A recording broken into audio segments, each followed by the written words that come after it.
Salam guru inovatif. Pada kesempatan ini, perkenankan saya untuk memaparkan praktek inovasi pembelajaran blended learning. Istilah blended learning ini di SMA Pangutu Luhur Santo Yusef, Surakarta, tempat saya mengajar, lebih familiar dengan istilah collaboration learning, biasa disingkat CL.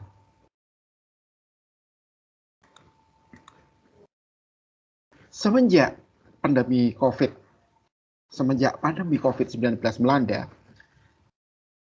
seperti sekolah-sekolah lainnya, SMA PL Santo Yusef juga menerapkan cara pembelajaran daring atau PJJ untuk mengatasi kejenuhan para peserta didik yang tidak pernah bertatap muka secara langsung dengan teman-teman, dengan Bapak Ibu guru.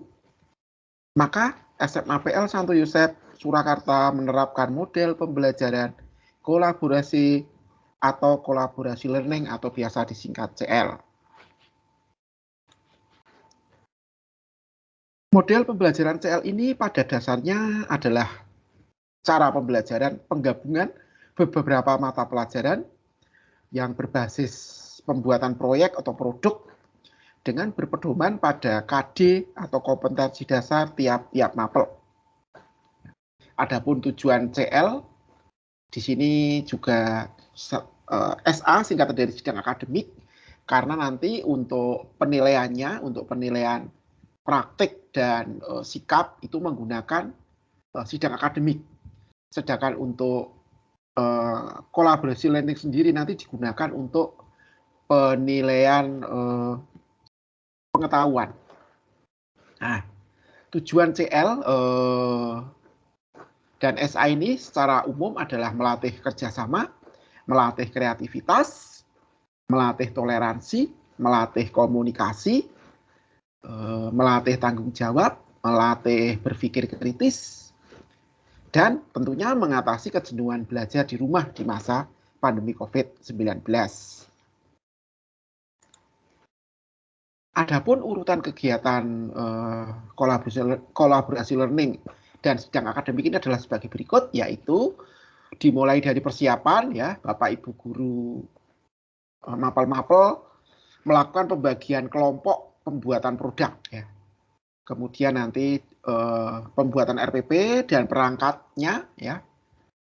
Kemudian langsung dimulai setelah itu anak-anak atau murid-murid atau para siswa melakukan studi literasi, diteruskan dengan pembuatan produk, dan yang terakhir melakukan publikasi produk ke media sosial. Kemudian diakhiri kegiatan Bapak Ibu guru yaitu melakukan penilaian. Ya, di sini penilaian menggunakan sidang akademik. Untuk lebih rincinya kita uraikan satu persatu, dimulai dari persiapan nomor 1, kegiatan awal. Kegiatan yang pertama yaitu pembagian kelompok pembuatan produk. Jadi tiap kelompok terdiri dari 3 atau 4 peserta didik. 3 atau 4 peserta didik.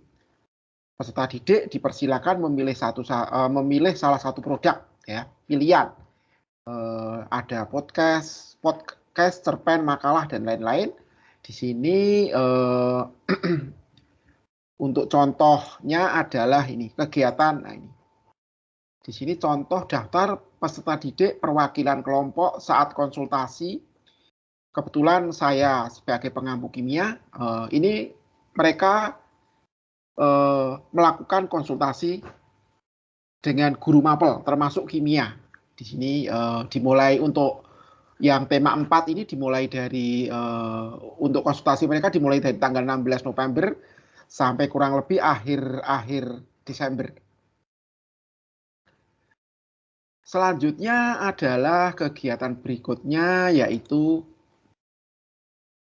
Bapak Ibu guru mapel ya membuat RPP dan perangkat CL dan SA.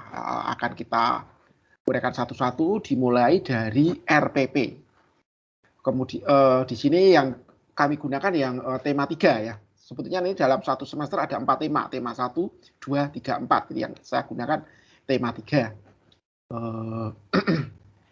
Berikut adalah RPP-nya.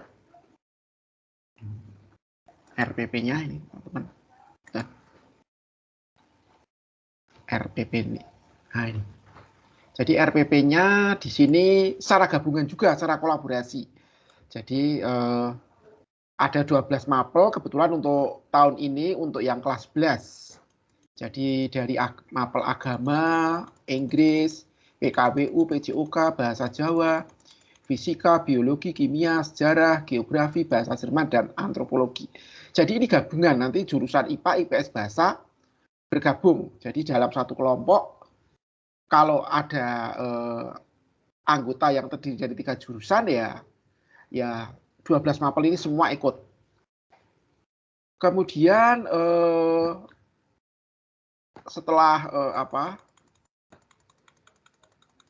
itu membuat tujuan pembelajaran. Tujuan pembelajarannya juga ini diisi 12 mapel. Jadi setiap guru mapel menempelkan di sini, menempelkan secara kolaboratif juga ini. Di sini tujuannya ya, dimulai dari ini agama dan seterusnya ini. Ya. Berikutnya diteruskan dengan kegiatan pembelajarannya seperti ini di RPP. Jadi dimulai dari kegiatan pendahuluan. Biasanya kegiatan pendahuluan itu sebelum anak-anak melakukan kegiatan satu, melakukan meeting pertama, itu di rumah sudah mempelajari dulu literasinya.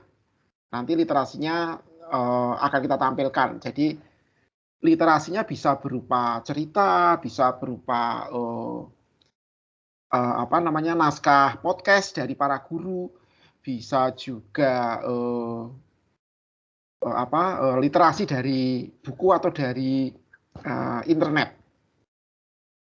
Kemudian kegiatan intinya ini dimulai dari pertemuan 1 dan 2. Untuk pertemuan 1 dan 2, pertemuan 1 dan 2 ini anak-anak sudah mulai melakukan literasi dan menyimpulkan, membuat kesimpulan dari hasil literasi tersebut ya. Di sini untuk daftar panduan pertanyaan sudah disediakan yang mengarah ke KD. Jadi supaya anak-anak tidak menyimpang dari kompetensi dasar. Dimulai dari agama, bahasa Inggris ada semua ini ya. 12 mata pelajaran. Kimia, kebetulan saya mengajar kimia ini ada 4 KD di sini. Nah ini sejarah sampai dengan yang terakhir antropologi. Kemudian kegiatan berikutnya di pertemuan 3, 4, dan 5 itu pembuatan produk atau pembuatan produk ya. Di sini didampingi setiap pertemuan itu didampingi oleh pendamping guru produk. Juga ada juga untuk mapel itu namanya materi penguatan nanti. Jadi ada materi penguatan didampingi oleh guru-guru mata pelajaran. Jadi anak kalau membuat produk bisa bertanya kepada guru produk dan juga kalau berkaitan dengan KD bisa ditanyakan ke guru mapel.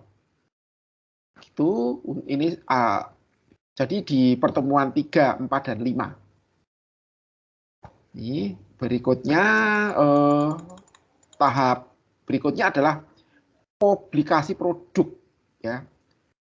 Pertemuan publikasi produk ini diberi waktu 1 minggu. Anak-anak setelah direvisi oleh setelah konsultasi direvisi oleh guru, baik guru produk atau guru mapel, maka kemudian anak-anak mengupload produk itu ke media sosial.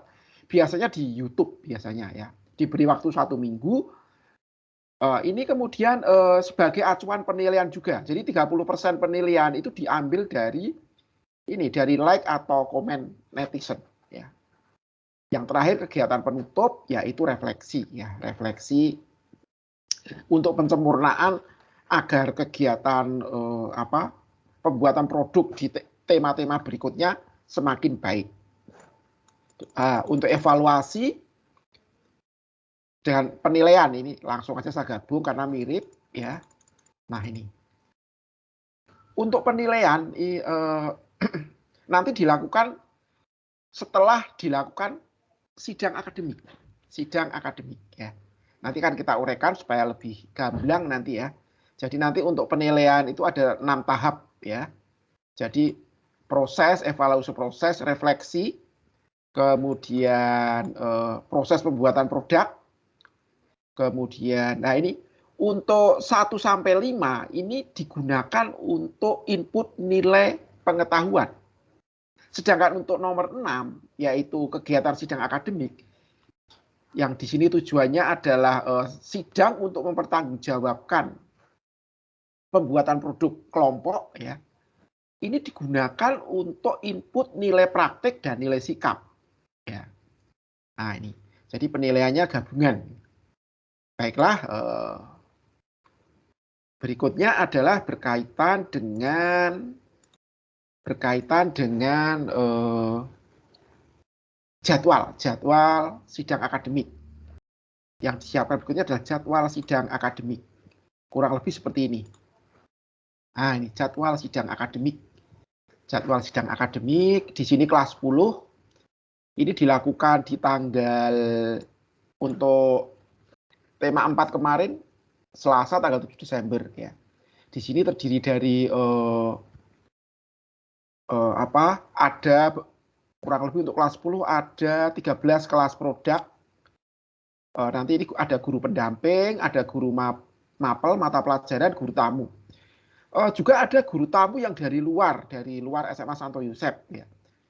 Untuk yang kelas 10 ini ada yang dari Don Bosco Semarang, ada yang dari De Brito, dari Munthilan dan sebagainya. Karena di sini kan sidang akademiknya secara online menggunakan LMS tim MS365. Jadi tidak masalah kalau kadang-kadang dari Jakarta, Bekasi juga ada ya, dari yang luar provinsi juga ada. Yang kelas 11 paling agak banyak ini ada 14 produk ya. Kemudian yang kelas 12 karena kelas 12 itu persiapan kelas 3 hanya ada 12 produk. Nah, berkaitan dengan jadwalnya ini. Dan pembagian kelompok otomatis di sini. Pembagian kelompoknya satu kelompok maksimal 4 peserta, biasanya 4 peserta maksimal. Baik, berikutnya adalah berkaitan dengan panduan sidang akademik. Panduan sidang akademik. Di sini panduan sidang akademik. Jadi para penguji, baik penguji tamu ataupun penguji mapel ini sudah diberikan rambu-rambunya.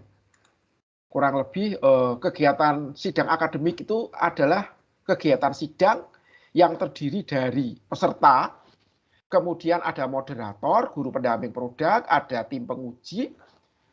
Tim penguji ini bisa dari guru mapel atau guru tamu yang ditunjuk, bisa dari guru SMA Yusef atau dari SMA luar.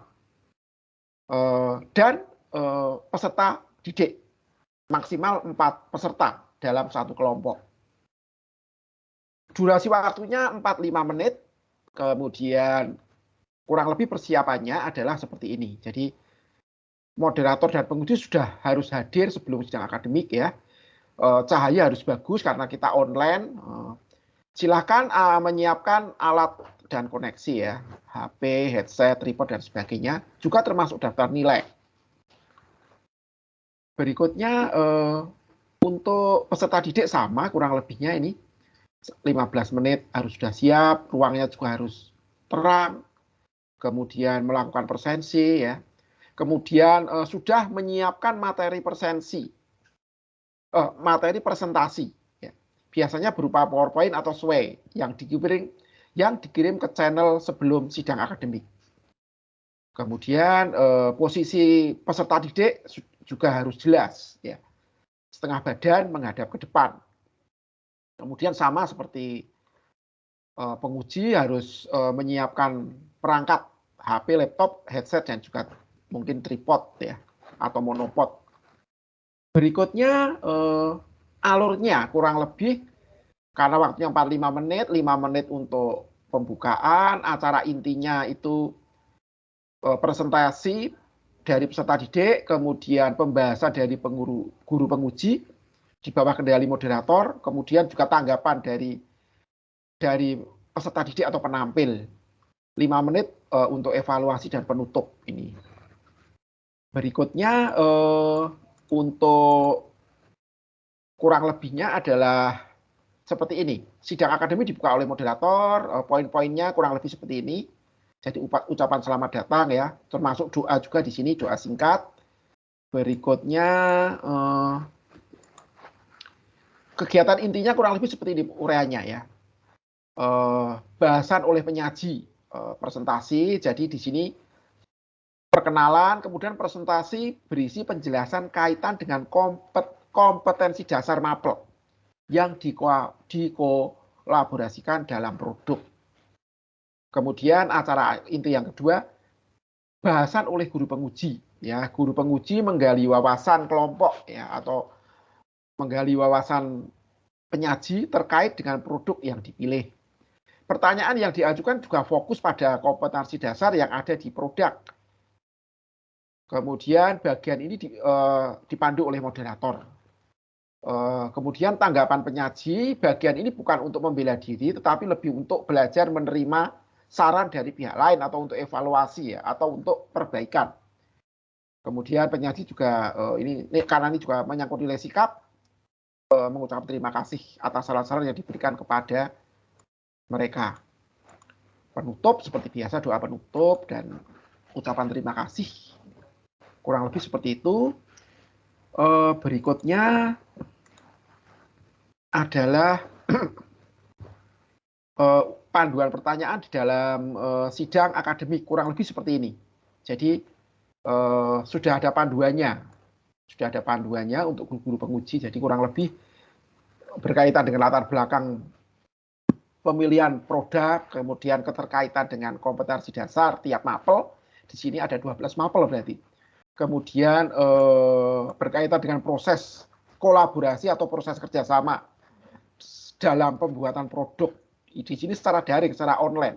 Jadi komunikasi mutlak dilakukan biasanya melalui grup WhatsApp atau tim 365.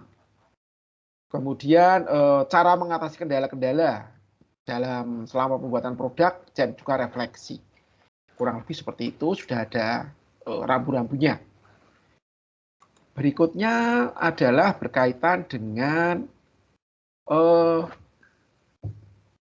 penilaian sidang akademik.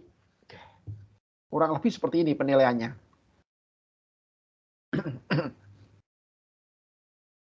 Kurang lebih seperti ini penilaiannya. Ini ambil contoh kemarin ini. Di sini ada 3 penguji yang dinilai adalah untuk sidang akademik hanya menilai nilai praktek dan nilai sikap. Sedangkan untuk nilai pengetahuan sudah dinilai di saat proses pembuatan produk dan juga saat sesi materi penguatan dengan masing-masing guru mata pelajaran. Begitu di sini link dari produk sudah disediakan di sini sehingga guru penguji tinggal langsung melihat dengan cepat. Begitu ini untuk newscaster yang kemarin, ini untuk makalah. Sama, untuk makalah juga sama ini. Kurang lebih seperti itu. Ambil contoh untuk makalah mungkin bisa untuk contoh. Semoga tidak lama ini. Nah, untuk makalah biasa ya seperti ini modelnya kurang lebih. Ya, anak-anak kebanyakan mereka yang sudah memikirkan kuliah S1, jadi sudah siap-siap atau hobi menulis biasanya ini ya. Siap-siap skripsi, menyiapkan skripsi saat besok di kuliah S1. Berikutnya juga tadi berkaitan dengan yang newscaster misalnya ini. Misalnya ini ya. Kurang lebih seperti ini misalnya.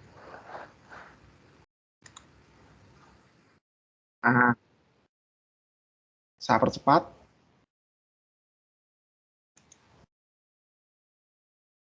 Ini. Kurang lebih seperti itu.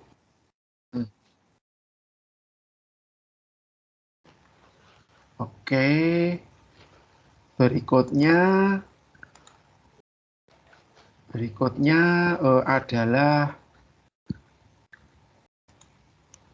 langkah atau tahap ketiga, kegiatan 3.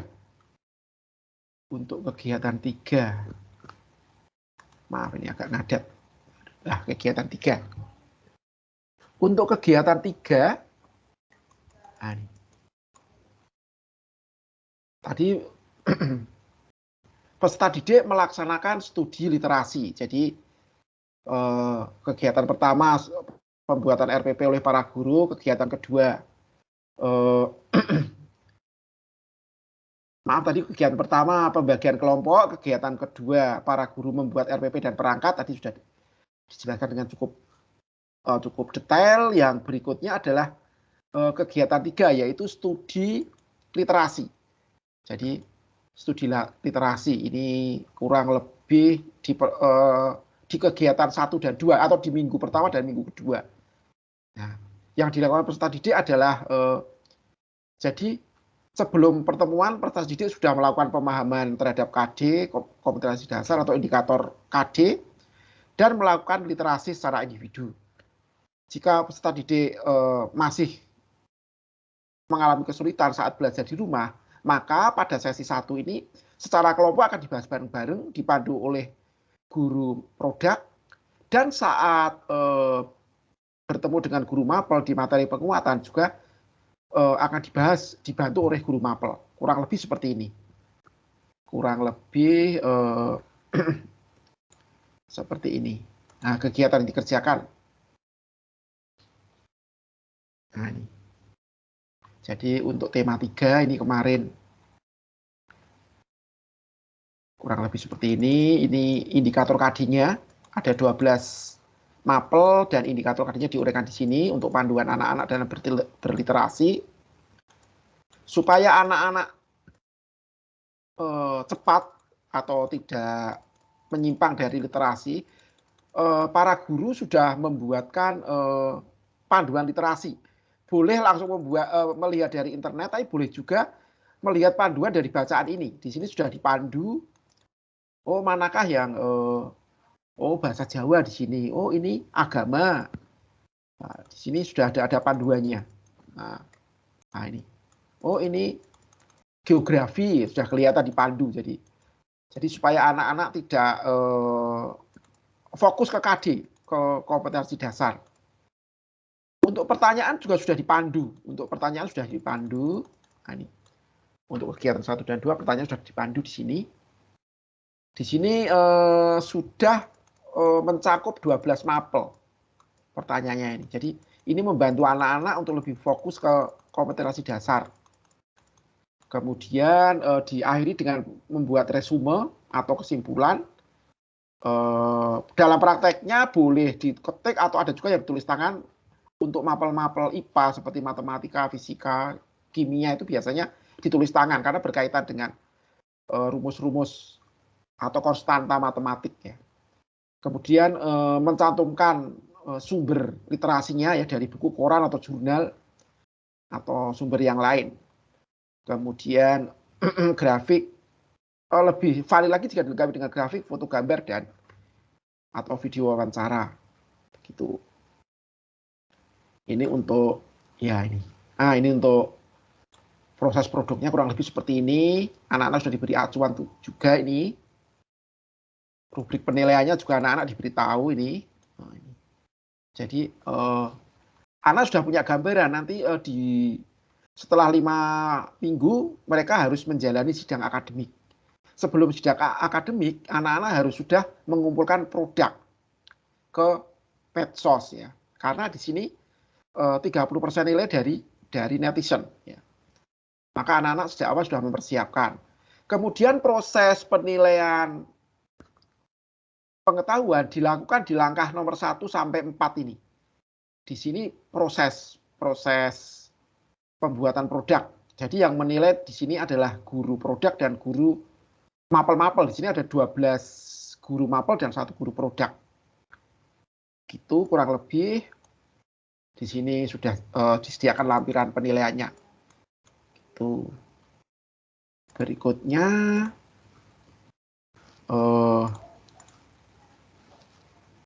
Nadat. Sebentar. Yuk, agak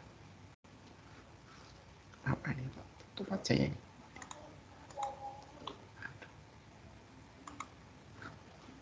Maaf. Nah ini. Aduh, maaf. Berikutnya, nah, kegiatan 4 ya, yaitu adalah pembuatan produk. Pembuatan produk di minggu 3, 4, dan 5 ya.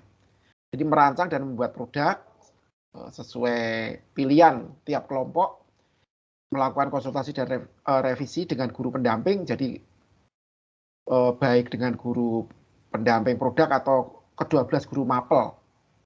Kemudian konsultasi ini dengan guru mapel jika ada KD dan konsep yang masih belum dipahami. Juga di sini penguatan materi mata pelajaran. Jadi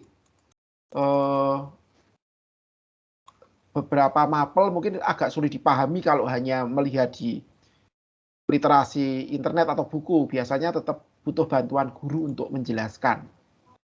Begitu. Berikutnya adalah langkah ke-5, yaitu publikasi produk di media sosial, biasanya di YouTube ya. Jadi semua kelompok pembuatan produk diberi tenggang waktu 1 minggu ya untuk mendapat penilaian like atau komen dari netizen. Kurang lebih seperti ini contoh produknya ya, contoh produknya. Nah, contoh produknya, misalnya produk yang animasi ya.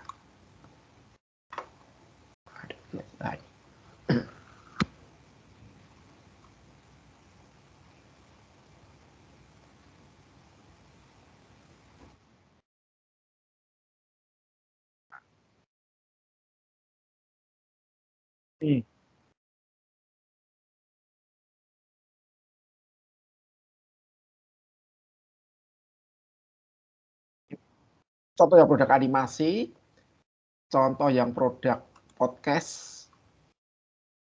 Nah ini, contoh yang produk podcast.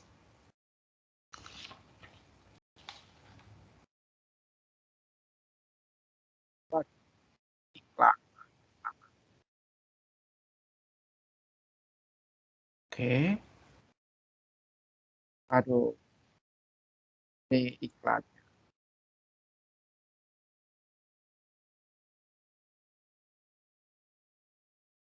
Kurang lebih seperti ini. Kurang lebih seperti ini.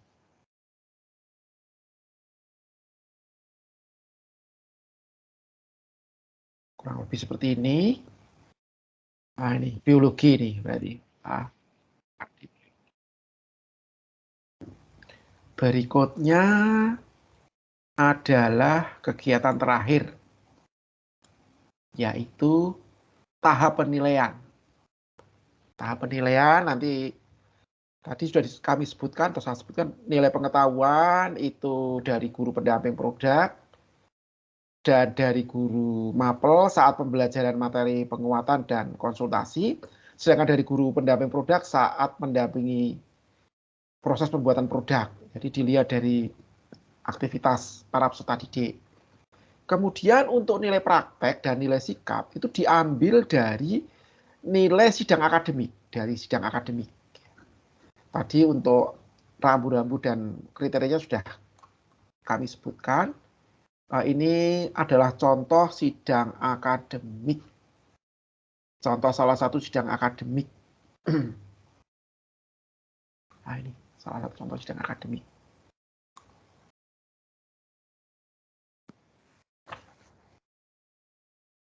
Di bagian pembukaan acara inti, Nah, ini acara inti, di sini para peserta didik atau anggota kelompok mempresentasikan produknya. Di sini menggunakan PowerPoint. Kemudian di sini, nah, ini tanya jawab dari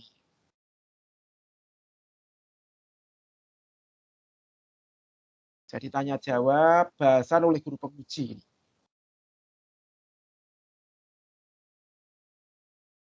Kemudian ada tanggapan penampil juga. Nah, ini. Kemudian penutup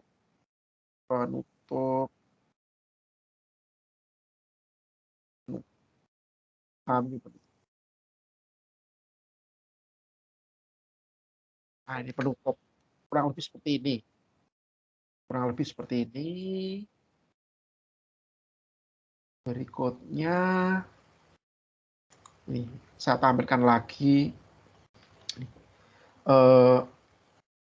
penilaiannya. Jadi untuk sidang akademik, ini nanti untuk nilai praktek dan sikap, kemudian untuk nilai pengetahuan diambil dari nomor 1 sampai nomor 5 ini. Demikian dari saya. Mohon maaf jika ada yang kekurangan di sana sini. Terima kasih. Salam guru inovatif. Terima kasih.